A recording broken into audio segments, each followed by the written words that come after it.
Someone was drowning, if you jumped in and just saved their clothes while letting the actual person die, that wouldn't really be true compassion. Shri Bhagavanu Vacha Kutastva Kashmalam Midam Vishame Samupasthitam Anaryam Dushtama Swargyam Akirti Karam Arjuna. This is a very important verse, and it's the first time that Lord Krishna himself is speaking in the Bhagavad Gita. And note that Srila Vyasadeva does not write Shri Krishna Vacha, he writes Shri Bhagavanu Vacha. What does the word Bhagwan mean? Parashar Muni, he is the father of Vyasadeva, says that Bhagwan is one who is endowed with all types of opulences: strength, wealth, beauty, fame, knowledge and renunciation. One who has all of these 6 opulences to the highest, the maximum capacity, that person is Bhagwan and no one else.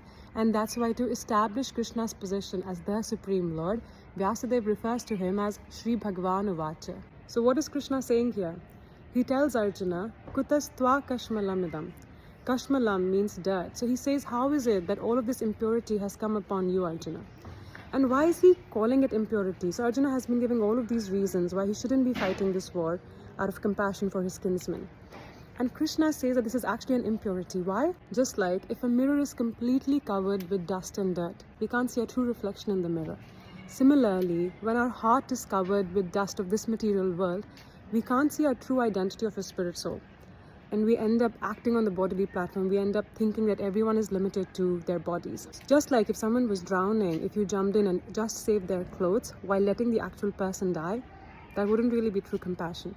Similarly, when we talk about Jeev Daya or compassion, we have to remember and act on the platform that people are spirit souls and do something that's compassionate towards the soul. And then he goes on to say, Anaryam Jushta Aswargyam Akirti Karam Arjuna.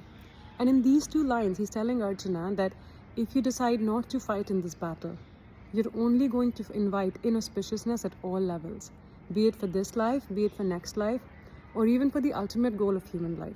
Because you'll be shying away from your spiritual duty, it is not an act befitting of an Aryan.